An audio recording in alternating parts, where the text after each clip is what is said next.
Okay. Yeah. I hope you don't mind recording it. We post it on our website, so for those who can't attend. No problem. Okay, well, let's get started then. I want to thank everyone for coming despite the dreary weather. At least it's not snowing yet. Yeah, but that's coming. That's coming. Anyway, we have with us today our own provost, Dr. Carol Kim, will be talking to us about the Healthy Aging Initiative UAlbany's engaged in. And also with me is Dean Napkin, our co-chair for programs.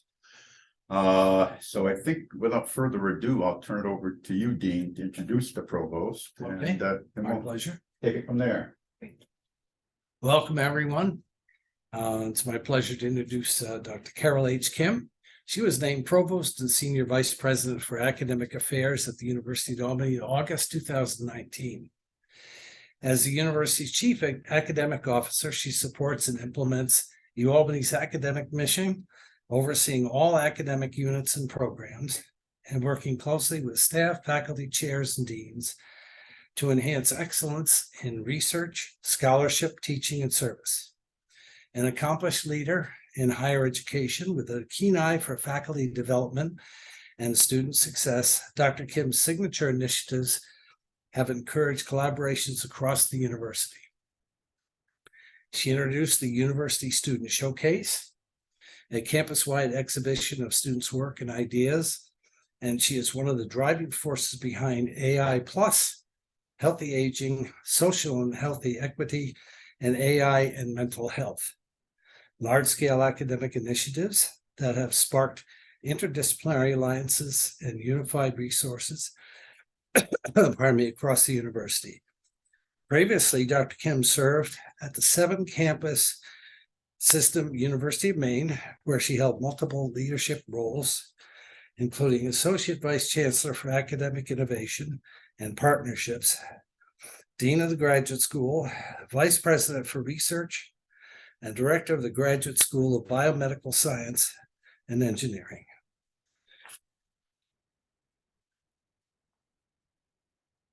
A molecular biologist professor of microbiology, Dr. Kim pioneered the use of the zebrafish model for innate immune response to infectious diseases. Her research has been supported by numerous federal and state funding agencies, including the National Institutes of Health, the National Science Foundation, the U.S. Department of Agriculture, and NASA. She holds a degree from Wellesley College in philosophy and biological chemistry, and a doctoral degree in microbiology from Cornell. Welcome, Dr. Kim. Thank you.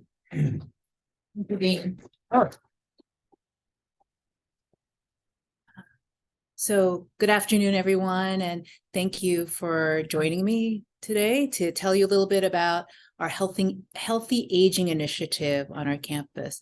So who is familiar with the Healthy Aging Initiative? Oh, that's great. That's great. So we're going to tell you a little bit about this initiative that we have and also about some updates on some other initiatives across the campus. So, okay, this one. All right. So what is the Healthy Aging Initiative? And it's well, before I talk about what we're doing here, just to give you an idea of what I did in Maine. And by the way, when Dean said that, reminded me, I've been here since 2019. So this is my 5th year, and time has gone very, very quickly. I think it was 2019, it was right before the pandemic. I gave a presentation here at the Emeritus Center. It was one of my first public presentations here at UAlbany, and so it's fast forward 5 years or 4 years, very quick. So when I was at Maine, and you may already know this, Maine is the oldest state in the country per capita. So many people think of Florida, Arizona, but it's actually Maine. And it poses a lot of challenges for a state like Maine, very different from a state like New York. There's only really one urban center in Maine, and the rest of the state is super rural. So for a very quickly aging state, so the average age right now in Maine is 47. It's very old. Does anyone know what the youngest state in the country is? Utah. Very good. Utah's is 27. Yeah. Significantly younger. Big families. Yep. So the rural nature of the state does pose many challenges, different from UAlbany and Albany, but still, and you'll see from some of the statistics that I'm going to be showing you, New York also has its challenges and issues around aging that it needs to address. So the Healthy Aging Initiative is leveraging UAlbany's strengths in building interinstitutional, interdisciplinary research, collaboration, and community engagement. And it's focused on knowledge about aging and translating this new knowledge into practice. Okay, so that's a big theme on our campus, right? It's taking knowledge and moving it into practice. So what is aging? We're all aging, and it's a normal process of life. It's cumulative in educational, financial, social experiences, and it's distinct. And this is something that, older populations face every day, is this equating aging with decline or disease. It's not the case. And so while physically and cognitively there are changes as we, from infancy through the end of life, it's part of a normal process, and it doesn't necessarily mean disability. And that's a big push for aging initiatives in every state to normalize aging. It's everybody ages, and what an older population needs in terms of support to live and thrive in place and to continue to have an active lifestyle. So the numbers in New York. So New York's population is over 19 million, and the state ranks 4th in the nation in terms of the number of adults over 60. So that's 4.6 million people in our state. Just to compare that to Maine, the entire population of the state is 1.3 million. It's a very sparsely populated state. Older adults in New York are driving the state's population growth. So there's nearly 3.5 million New York residents are 65 or older. And it represents a 31% increase in the New Yorkers in this age bracket. Okay, so as the population ages, poverty amongst older New Yorkers is also on the rise. So, okay. But one of the things that's really great about the state of New York is it's very innovative and forward-thinking in terms of the supports and their idea of developing an age-friendly state. So in 2017, New York State was designated the first age-friendly state by the World Health Organization and AARP. And one of the things that I learned through this aging initiative here at UAlbany is all of the great supports the state of New York has. Its only other competitor really is California. And New York State does an even better job than the state of California in terms of the supports for older adults. So, given its long and successful history of advancing knowledge, research, and community engagement in age-related work, UAlbany is in the perfect position to launch this Healthy Aging Initiative. And we did so in 2022. So, what are some of the unique aspects of UAlbany? What positions it to be a major player in healthy aging? So one, and I apologize for it being so small, but we have so many things that are contributing to our ability to contribute to healthy aging. And one of the new things that we have just started is Institute for Social and Health Equity. And this came from the work that we did during the pandemic, but it also encompasses the kind of work that we're doing in healthy aging. We've just started a new nursing program, one in the undergraduate space and one in the graduate space. I don't know if many of you knew this. How many of you knew that we were starting a nursing program? Excellent. Tell everybody. So this nursing program is in collaboration with Hudson Valley Community College. As many of you probably know, nursing programs are very expensive. The kinds of laboratories, the clinical labs that are needed. Hudson Valley Community College has beautiful facilities. I don't know if any of you have seen the types of facilities on the healthcare side that they have. Beautiful facilities.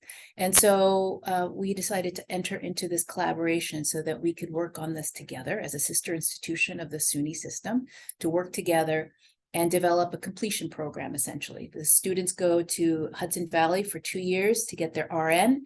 And then because of the BSN and 10 law that the state of New York passed, all of those RNs must complete a bachelor's or within 10 years of receiving their RN, or they can no longer practice, right? So they have to finish their bachelor's. And so we're doing that last 2 years. And again, in collaboration with Hudson Valley. We have strengths in research in RNA, emergency preparedness, et cetera, biological sciences, public health, partnerships with the Department of Health for the state of New York and government agencies. We have a strength in community engagement, community engaged research. We have a commitment to aging research and practice and policy innovations with New York State's and federal leadership. And so we have a very good relationship with our electeds in the state. And so that's just to name a few that position UAlbany to be a major player in the aging space. So this represents just a quick snapshot of the Healthy Aging Community Advisory Committee. So it includes people at the federal level, so AARP, the Gerontological Society of America, but also locally. So AMC, our state office for aging, as you can see. So it's a great group on this advisory committee. So from the preliminary work that has been done around healthy aging and what we would like to continue to do, so we're standing up a Center for Health Innovation and Longevity. This is a preliminary, so we're just using the name right now. So the acronym is CHILL. Everybody loves these acronyms. So we'll see if CHILL remains the name. But this is bringing together researchers and community partners to advance knowledge about aging and move forward the state in terms of the aging space. So our mission is to help people live longer and better. So this is the structure. This is the org chart. So under the Vice President for Research, Kesh Kesavadas, have you met Kesh yet? Yes, yeah, give a talk. He did, right. So he's our new Vice President for Research. Under the Vice President for Research, we have stood up the Institute for Social and Health Equity. We have a director for this institute. It's Paul Morgan. He's fantastic. We're very lucky to have recruited him from Penn State. Under the Institute for Social and Health Equity, we have the Center for Elimination of Minority Health Disparities. That's a center that many of you may be familiar with. It's the long-standing center. And then 2 additional centers that are being stood up and going to be nestled into this institute. That includes the Global Center for AI and Mental Health and the Center for Health Innovation and Longevity, so CHILL. Okay. So for next steps, building out the center and making connections across campus and beyond. This is just giving some details that, and I can share these slides, no problem. So what we love is to work with the Emeritus Center, and we have a couple of questions for you. So the first is, what are your impressions of what you've just heard? It's very quick overview and a very high level, but the kinds of work that we're trying to do in collaboration with our federal agencies, other research entities, other institutions of higher education in the area, and trying to move forward this initiative. Any thoughts? Positive, negative? Yes. The first thing that sprang to mind when I saw the announcement for this is, what are the opportunities for undergraduates in research, honors theses, other things, and graduate students, so that they can they get research money, can it help them get their master's degree, a special certificate, or their PhD, and then move on and work in this, formally work in a field like this. It seems to me, and I was involved in the Honors College when I worked, or what was now called the Honors College when I worked here. That was one of the things that we needed desperately, was these opportunities for undergraduates who are bright, they're motivated, and they're ready to tear the world apart to get what they want. You want to point them at problems like this, right, to come up with the answers, because fundamentally, well, all of us are in this category of aging. We all are from the time we're born. We're sort of on the so we say the back end, and I think you want these individuals who are on the front end to sit down and try and work out these problems. Oh, most definitely. So the thing is, though, for grant funding, that's really at the PI level, so the faculty level. Undergraduates and master students are not going to be super competitive for getting federal funds or even state funds. And this would be something that we're asking faculty to write to, NIH, NSF, et cetera, and also state agencies. And we actually have a relatively large cadre of faculty who are already getting substantial funding in this aging space. So faculty in social welfare, public health, et cetera. And it depends on what level, right? So that we have a number of faculty who are working on senescence at the cellular level. So they're receiving lots of NIH monies for their basic research. Yes, and we want undergraduates and graduate students alike to be participating in these kinds of studies. So yeah, no, great question. Yes. I guess the next question is the one that I would be addressing most, because very soon you're going to receive a proposal from us, from the Emeritus Center.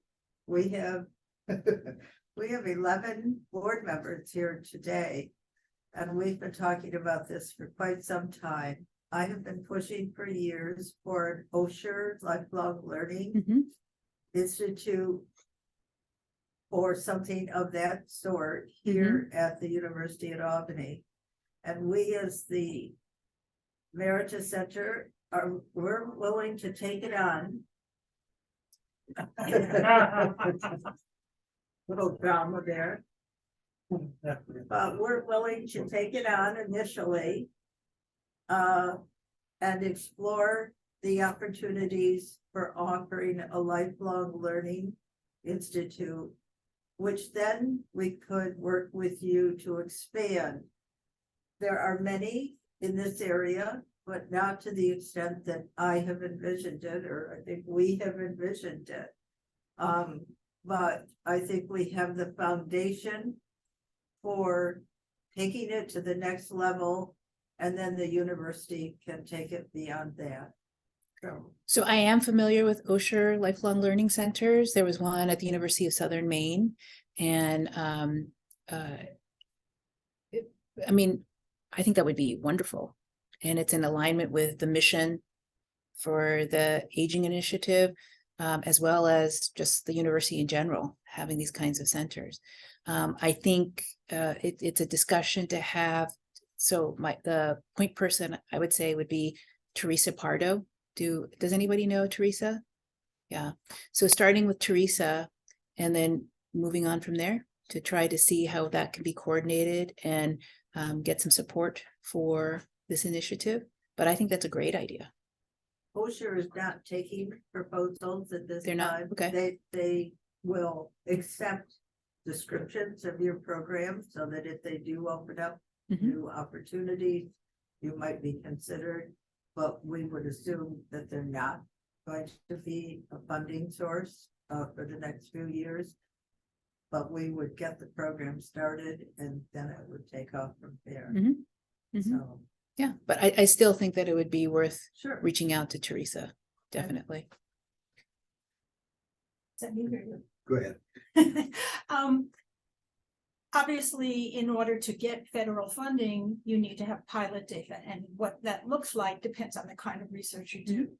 For those of us who actually work at the level of people and their behavior, an issue is getting access to a population of aging people that you can develop protocols on and refine those protocols.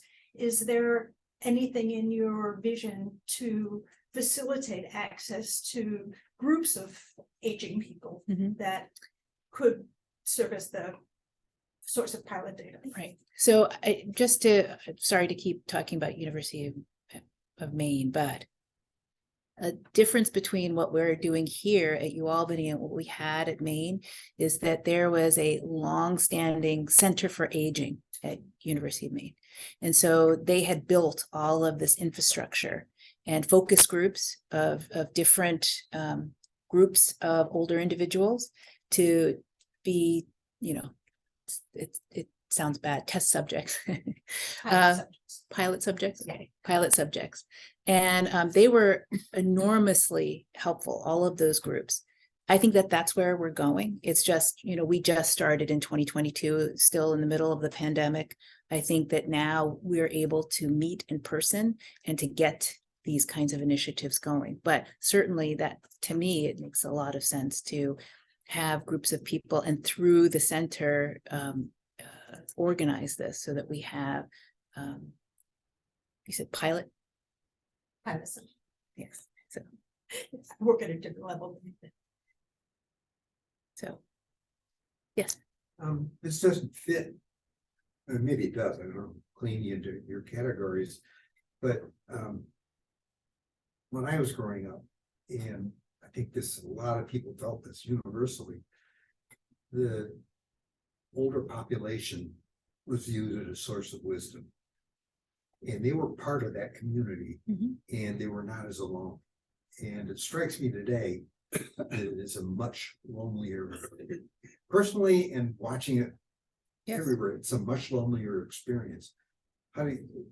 Population has changed in attitudes. How do we adjust that? So, no, that's a great point. And that's something that there's a lot of data and research around loneliness and aging. There's a lot.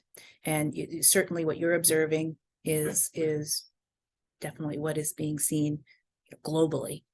So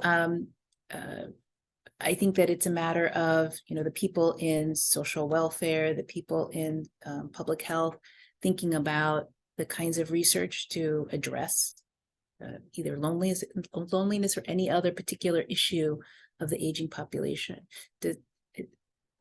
Is that answering your question? I guess I hope we can be more activist. I had a variety of programs where I worked for decades, worked in the schools. So you got to see kids, I kept going younger.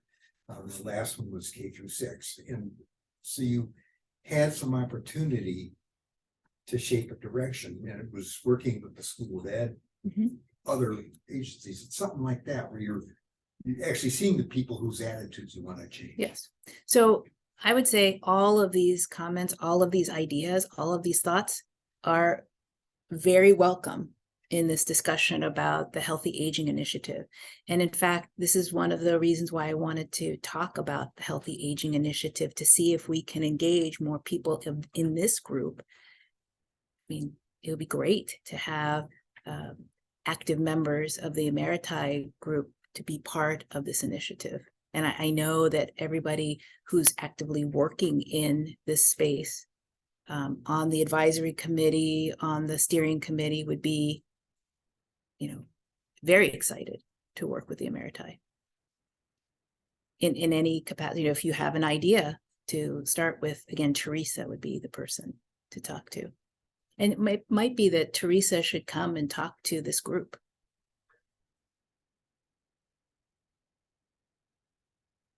There were a couple of thoughts on points number 2 and 3. Yes. I think we should consider doing evaluation research on some of the programs that New York State offers, like the Department of Health or Office for the Aging. I think we do have faculty in public health and social welfare who could, provide evidence about whether the millions of dollars being spent on these programs for the aging are actually working or not. Sure. And I think that, I think his name is Greg Olson. Yeah, he talked to it. We did a Yes. workshop or a panel discussion 2 weeks. 2 weeks Oh, ago. okay, great. He was there. And he may have that kind of data already. I'm sure that with the funding they get from the state and from any other federal sources, that they have to evaluate their programs. And so I'm sure that that data exists. Yep. He did talk about how some of it was evidence-based, but I also can't help but think that the rigor of the evidence might be stronger if it's faculty-led and by the university as opposed to done in-house by agency staff. Well, and we don't know if it's agency staff, Yeah, I don't know. I right? don't know. So, but it's certainly something to investigate. Yeah. Definitely. And also, I think, when you talk about problems of the aging, you focus on mostly on physical disorders like dementias and Alzheimer's, but I would also argue, don't forget mental health issues. Oh, yes, Which I think are very important. definitely. As one ages. I can talk about loneliness, but the elderly are at high risk for depression and suicide. So Yeah. I think a mental health focus, paralleling the physical health focus, Yeah. working with maybe Office of Mental Health, Yeah. state side.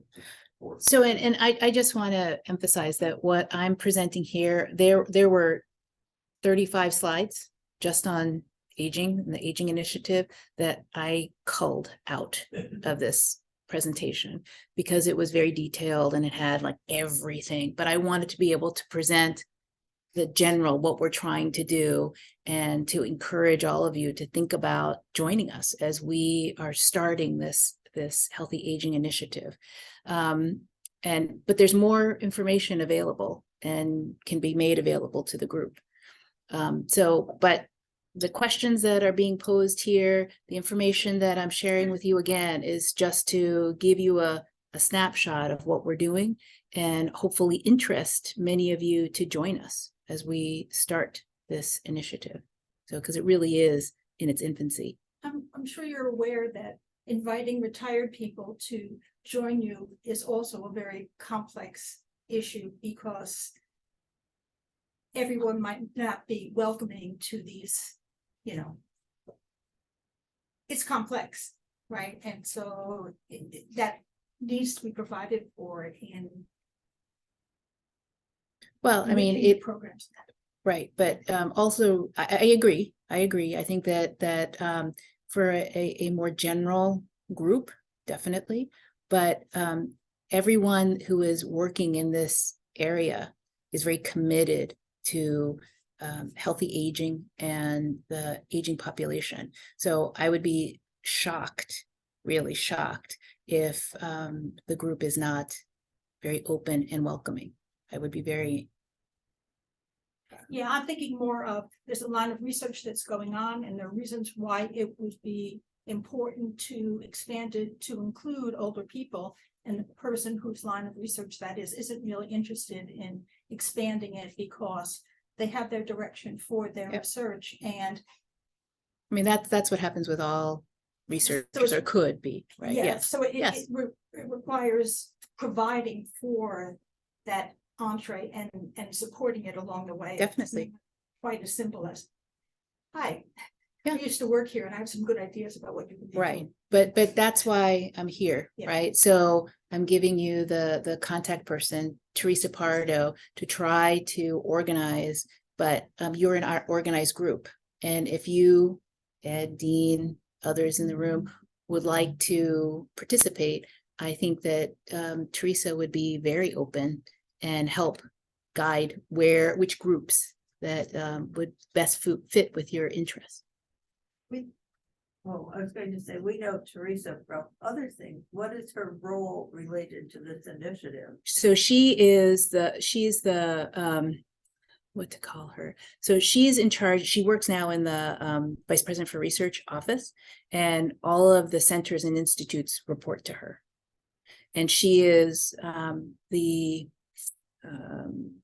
the guiding force, we call her, for this initiative, as well as a number of other initiatives. We need someone who's organizing and moving it forward.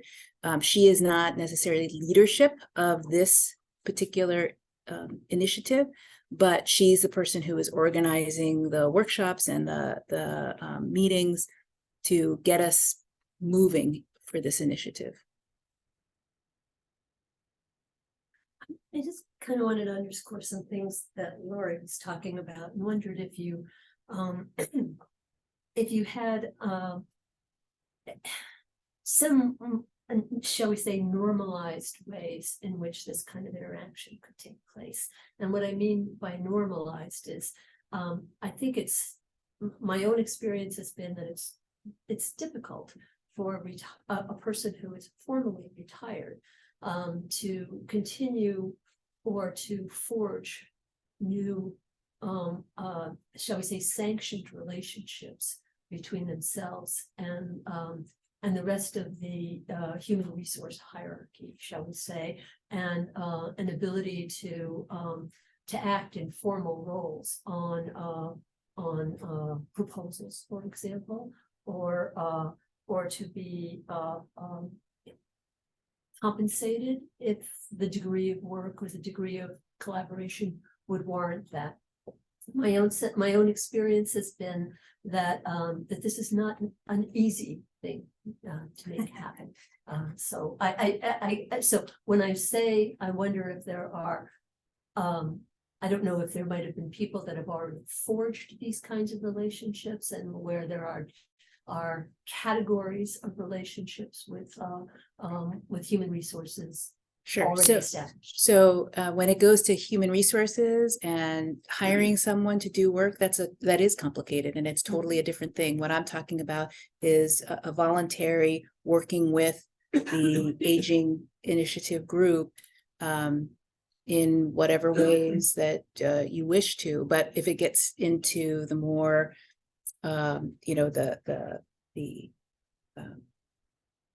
working on grants and compensation, that is a more complicated and a different kind of thing than what I'm initially discussing with the group. But the working on grants and the compensation should be split too, because my point was mainly about working on the grants, skip the issue with compensation, but both of them are complicated in our position. So even the I'm sorry to interrupt, but even the status as a volunteer requires certain kinds of actions to be taken by units that are in a position to advocate for them, and that's not easy, is what I'm trying to say.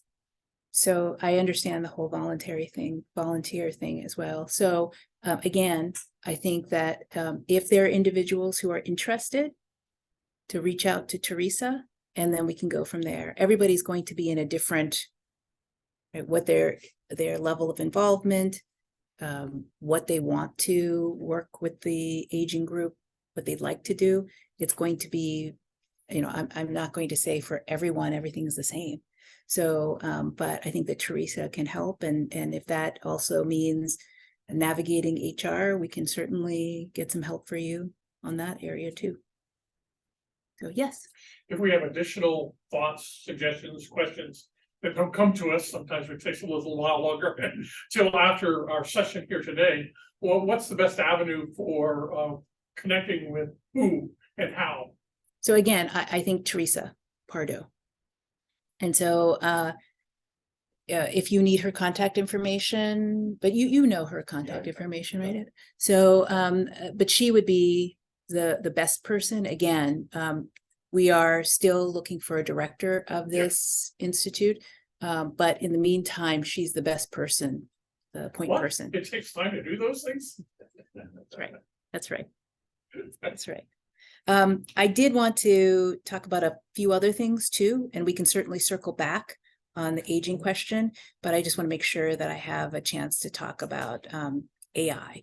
So I think many of you have heard about our AI initiative, and it's not just in the research and infrastructure that we are talking about AI, but also in terms of academics.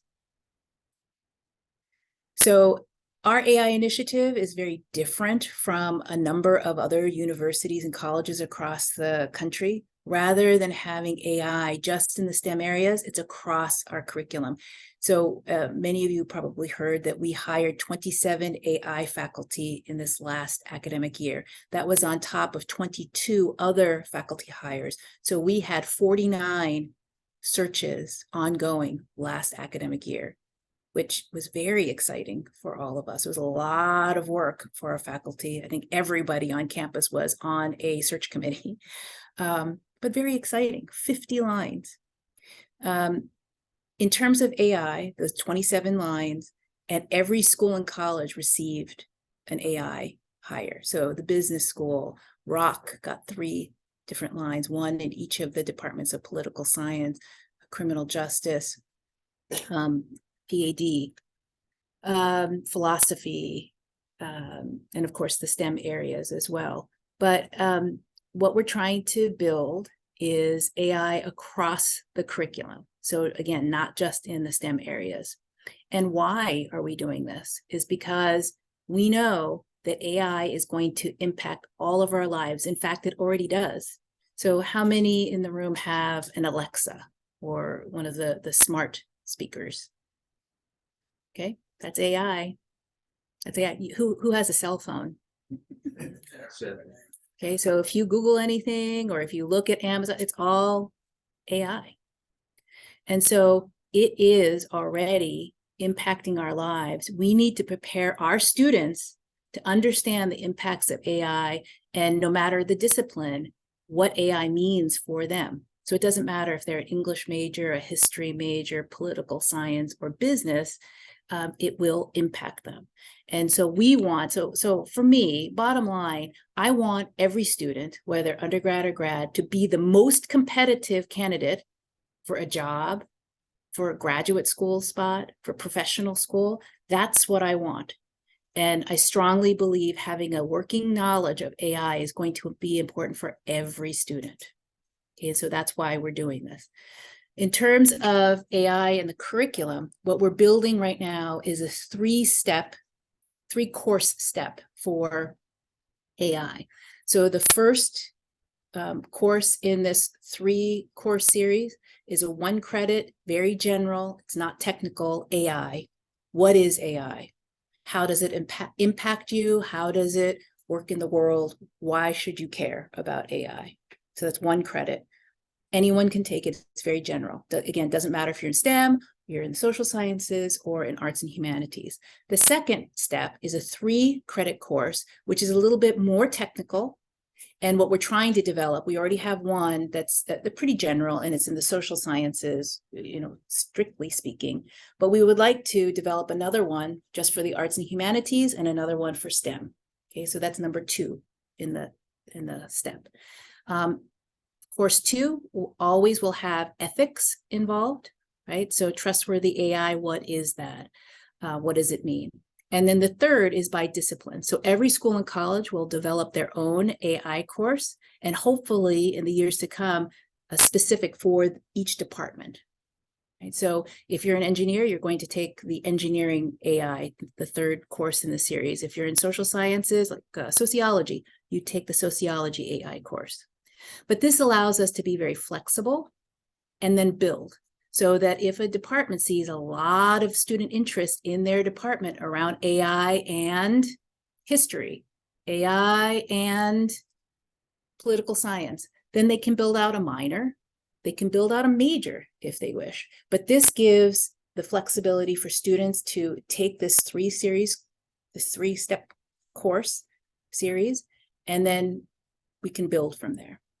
So that's essentially what AI across the curriculum. So this is campus-wide, and what AI plus and academics means. We're also working with industry. So, and again, doesn't matter which industry, but just as an example, in the STEM areas, working with Global Foundries, IBM, NVIDIA, what do you want to see from your employees? What does the employee pool need to have in terms of skills?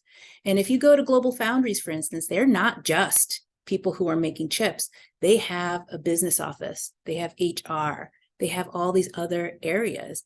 And all of those potential employees could be UAlbany students, and they need to have a working knowledge of what AI is. Okay. So I already mentioned this. We did 27 searches for AI, including the AI director. That's still ongoing. 19 accepted. So they started this fall. And in fact, there is, and I have the link to it that I will share with you as I share these the slide deck. We had them do what's called a pechakucha. Are any of you familiar with pechakuchas? No? It's a rapid fire presentation style. And so each faculty member, so we had at our pechakucha 40 faculty members, because we had the 22 faculty, our original 27 searches, or 22 searches, and then including the additional AI faculty. So in September, we asked them to present one slide, an overview of their research in 1 minute. And they lined up. And I don't know if you're how familiar you are with PowerPoint, but you can do auto advance. And so that's what it was. Every slide was timed for 1 minute, and then it just went to the next slide. So if you're not done, you just get pushed off the stage and the next person starts, because you then eat into the next person's time to explain their slide. So it's very quick. We had 40 people finish in the whole video that I would encourage you to look at. It's very exciting what the faculty are doing. 45 minutes. So it's a great way to quickly learn what our new faculty are doing. And we did the pechakucha so that the new faculty could get to know what the new faculty are doing, but also our existing faculty. What are their new colleagues? What are they doing? And can we collaborate? Because we're doing things that are similar. And that's started a lot of conversations across departments and with the new and established faculty. So it's been great. Okay. Oops. Sorry.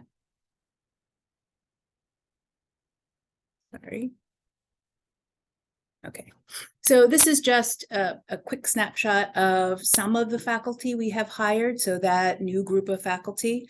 So it includes a faculty in psychology, environmental sciences, philosophy, computer science, cybersecurity, political science, business analytics, and education theory and practice.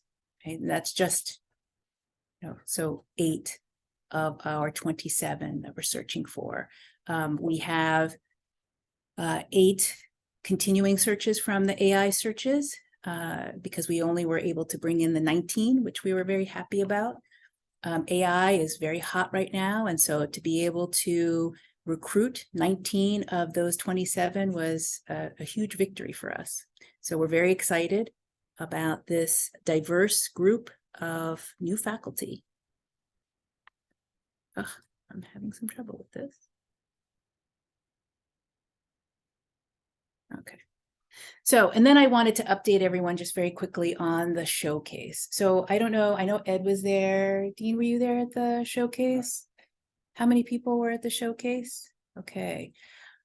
I hope that all of you can come this coming April. It's April 30th. It is I think April 30th is a Tuesday. Cannot remember if it's a Tuesday or a Thursday, but it is April 30th. And we're hoping to even be bigger and better than last year.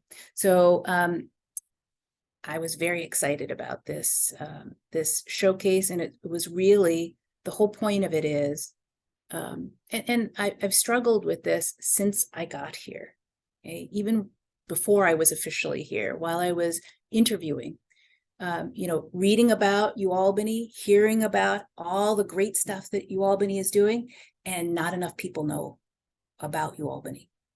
I didn't know anything about UAlbany before I saw the job profile. That shouldn't be. Week after week, I learn more and more about the fantastic faculty, the outstanding students. Everybody should know about UAlbany. This is an impressive place. So one of the things to raise visibility and let our community and others know about UAlbany was to have this showcase. So every discipline was represented. We had posters, we had demonstrations, we had oral presentations and posters, we had dance performances, musical performances. I don't know, what for you was something that really stood out for you? For me, well, there were some art history things that were very interesting. So yes, exactly. So art history. Ed, what about you? What stood out for you? Presentation. They're all different departments, topics. That was great. Just sitting down and talking to the students about their research, both Absolutely. undergrads and grads. Yep. Yeah. So just to share some of the info. So we had 1,500 student presentations. 1,500. 900 posters, presentations, and so individual or unique presentations, because some of them were group. We had 2157 participants register, 300 high school and middle school students. We had 90 VIP guests who came to a presidential breakfast, encourage them to stay and view the showcase. And all 9 schools and colleges were represented. Okay, so for the inaugural showcase, it was a great success. There was a lot of energy, a lot of excitement. And the thing is that the students were so excited. So if you were able to join, the students were so excited to share what they were doing with the people who came to visit our campus, but they got to show their peers what they were doing. They had the opportunities to see graduate students. Oh, wow, if I continue in what I'm studying, I could do that. It was great to see how excited all of the students were. Now, one of the things, honestly, we were wondering about, middle school students, is that too young to come to a showcase like this? What we heard from the teachers were that, the students were like, oh, good, a free day. We don't have to be in class and we can wander around this college campus. But by the time they went back to their buses to go back to their schools, they were so excited about UAlbany. Wow, they're doing some really cool stuff at UAlbany. That's what we want. We want a buzz about UAlbany. That's the way it should be. Did you follow up on any of the high school students that came? And they were also very, very excited. We don't know how many of them we recruited because by the time we had our showcase, which was the middle of April, many of them had already made their decisions. So juniors, though. Decisions are made though by May 1st, your Yes. deposit has to be in. yes. So I guess if you're gonna use it for the seniors in high school, you have to be a little bit earlier to kind of Right. allow them to However, hit that switch. if you are someone who is directing undergraduate and graduate research, you know that you want to have it as late as possible. So it gives your students the opportunity to finish up the work. So it's kind of a balance. So yes, we have talked to recruitment enrollment. They would love us to have it in March, but there's no way that our students would be able to finish all of their work to present in March. There was, I don't know if it still exists, if you were in an honors program in a major, your thesis work had to be submitted by the end of the 3rd quarter so that the faculty could evaluate it. I don't know if that rule still exists in the undergraduate curriculum, but and yes, I when I was in the dean's office, I heard the argument, you gotta go later. I heard it at CNSE when I was there. If something needs to be changed to accommodate that, the University Senate needs to look at it and Yeah, we can discuss it. certainly talk about it. It's I mean, I started this same kind of thing showcase at Maine, and now it's going on its 10th year. And that battle may still be going on at when to do it. But, you know, I think the opportunity is to try to recruit juniors to start looking at UAlbany and not worry so much about the seniors. And then it doesn't matter when we do the showcase for them. So were the honors presentations also part of this? Yes. And So were there's they Kersey. designated as this was from an honors thesis? We wanted Sure. that to Yeah. be on the posters, but you know, if the students remembered to put it on there, right? So again, this was the first year and there was a lot to do. And so the steering committee and all of the implementation committees did a fabulous job. But, you know, we had to kind of do what we could for the first year. What I'd love to do is have designations, you know, either ask the honor students to have, and this would have to be funded by the Honors College, but have a little sticker that designates I'm in Honors College, or I'm a student athlete, or I am whatever, right? What about a template? So we It gave would them a be, template that we, okay, yep, it's a University of Albany Honors Thesis Department. Boom. right. But not all of them did posters. Not all of them. Some of them were in panel discussions, again, the dance competition or the dance performances, music performances. Yeah. So we did give them a template, but as you know, students, you know, you can ask, but they might not all. And so, you know, it'll get better year over year. So it's the largest ever presentation of student work at UAlbany. And again, if you were able to join us, and I really, really encourage you to come this coming April. It was so much fun and so exciting. The atmosphere on campus was just so positive. People were so happy to be part of this showcase. So it really allowed all of the students to present their work. But I think that, you know, everybody knows too, the students are presenting work that they didn't do in a vacuum. They all had faculty mentors. And so this is showing off not only the students, but showing off the faculty. It really did inspire conversations across disciplines and across, you know, from undergrad to the grad. It was very exciting. And it really allowed us to explore all of the campus. It wasn't just, so I have to say, I was sweating it a bit, right? So I was running around to all of the different venues, and I knew the poster area. So that was in the LCs, all around the LCs and in the ballroom. I knew that the poster sessions would probably be well attended, but I was really worried about the dance performances and the music performances. And so I was asking everybody in my office, you know, go to the PAC, and make sure that there are people in there. And if not, because can you imagine a group of students and they have 2 people in the audience? You know, I just didn't want that. So, you know, trying to deploy faculty and people to go into, I didn't have to do it. The PAC was standing room only. It was packed with people. It was great. It was great. And the students were, again, so excited. And so you saw that, right? I don't know if you had a chance to go to the PAC. Saw some dance, so the tango. Yeah, it was great. It really was, but a lot of work. It was a lot of work. It was, but it was totally worth it. My understanding was that a lot of students were involved from different areas. So, you know, they might have been doing something for, say, the French program, but then they were also involved in some other things. So it really was quite a challenge to coordinate all of it. We had a phone app, Whova, WHOVA, that we downloaded the entire schedule.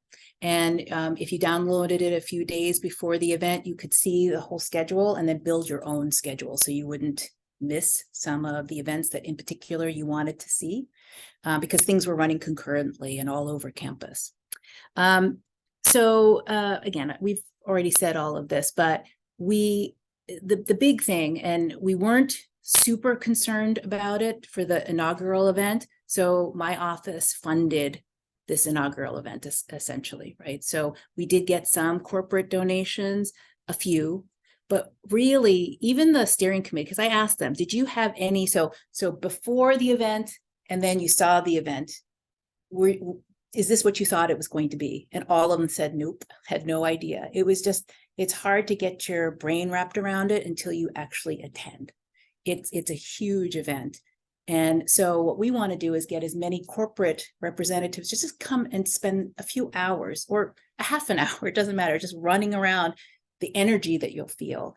And to be part of it, we want to engage as much of our community as possible. And so that is the way to get the corporate sponsorship. You know, there's no point in sweating it right now. Eventually it will happen. Again, Maine's is in their 10th year and they have a ton of different corporate sponsorships, and we'll get there. So, I'm sorry. I was thinking the same was to do Fountain Day here, you're saying sponsorships. Okay. Okay. Joking. Wiser. Something in the other direction happens every year. Albany, there's a Junior Science and Humanities Symposium that's sponsored by the Defense Department. It's to try to develop the next generation of people in a variety of areas. Mostly it's in the sciences. And every state is a region. Some are broken up. New York has got upstate New York City and Long Island. And Albany is the home campus for the upstate region. And it is arguably the strongest in the country. So every year, 100 of the best science and other, but mostly science students in upstate New York come here to compete. And then you go on to the nationals, which we typically win. And that's another group that, so we're bringing the undergraduates here. Some come here because they want to stay with their mentor, who might be at the University of Albany, might be at Cornell or Coleman or someplace like that. But we're going the other way too. You see these kids for 3, sometimes 4 years. They keep coming here. This is home. Yep, absolutely, absolutely. So, any other questions about this? So, April 30th, I'd love to see all of you, be able to attend and, enjoy yourselves. It really is fun. It's an all-day event. Any other questions though about Showcase? And so there are a couple of things that we're going to try to do in this coming year. So again, 1,500 students participated. For me, I know that we have about 4,500 graduate students. So if in my mind, the number of graduate students who are participating should be 2,000 plus. So that is my goal. I want about 50% of the graduate students to participate in Showcase. Right, the senior, whether they are master's or doctoral students, to participate. The other thing is, many, as you know, graduate students have the opportunity to present regionally, nationally, or internationally. If they presented within that year, it doesn't matter if they presented this month, they can save that poster, that presentation, and present it in April. Doesn't matter. We just want them to share the work that they're doing with the rest of the campus, with all the students and faculty, staff. The other thing is, just to let you know, is that we paid for all of the posters. So the students were not out any money and the departments were not out any money. So we gave them a deadline though. You had to have the posters to us. I think it was 5 days before the event. And then we would pay for it, which I thought was fair, rather than waiting until the night before when it would just be jammed. So, but it worked out. And the students were very excited about having this culminating, this poster that they got to keep. Yes. If our proposal for lifelong learning has moved forward by that date, is there an opportunity for us to have a table or something there to let the community know that there will be something like that? Absolutely. That's actually, thank you for bringing that up. So the AI initiative, for instance, we want our community, so the greater capital region, to know what we're doing in AI. We have an AI booth. Having the Osher lifelong learning, that'd be great to have a table. We're encouraging more of our community members to have tables at this event. So we, at the Showcase in Maine, we would charge corporate sponsors like $200 to $500 for a table, and this was corporate sponsorship. And that was a way to help pay and defray the costs of the showcase. So, yeah. Any other questions, thoughts? So any other questions just in general about the university that I can answer? No, all good? Okay, well, thank you again. Thank you.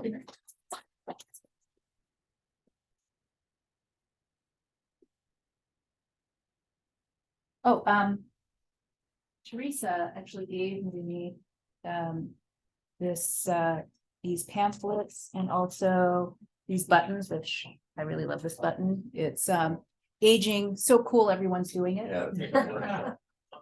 So and then there's these pamphlets, and so you're welcome to grab one.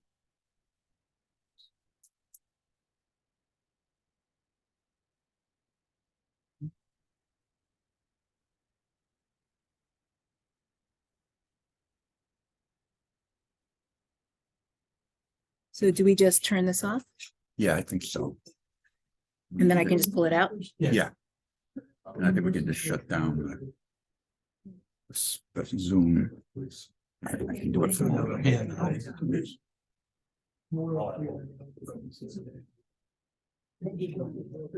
Thank you. There you go. And so, even me, as April comes up, Yeah. if you wouldn't mind just reminding your membership. Yeah, for sure. Oh, absolutely. Actually, we did do some publicity last Yes, we year did. too, Okay, with Gline, kind of helped us. okay, great. But yeah, I definitely would recommend it. It was a great experience. And I know Tim sat on the committee. Steering. Oh, yeah, he was for a while, but then I think he had some, I think he had some family illness issues. Yes. His wife got So I sick. know But he initially was on the committee, working with Gline too. Oh, Yeah. okay. Yeah, this was from the workshop. Or Yeah, that was fun. Exactly. Oh, okay. Only one. Only one? Oh, come on. Thank you. We do have. Might be able to use it again. There you go. Thank you. Thank you so much. It's always. If anything else comes up, please. Sure. So Teresa's the contact for the healthy aging. Okay. Would you,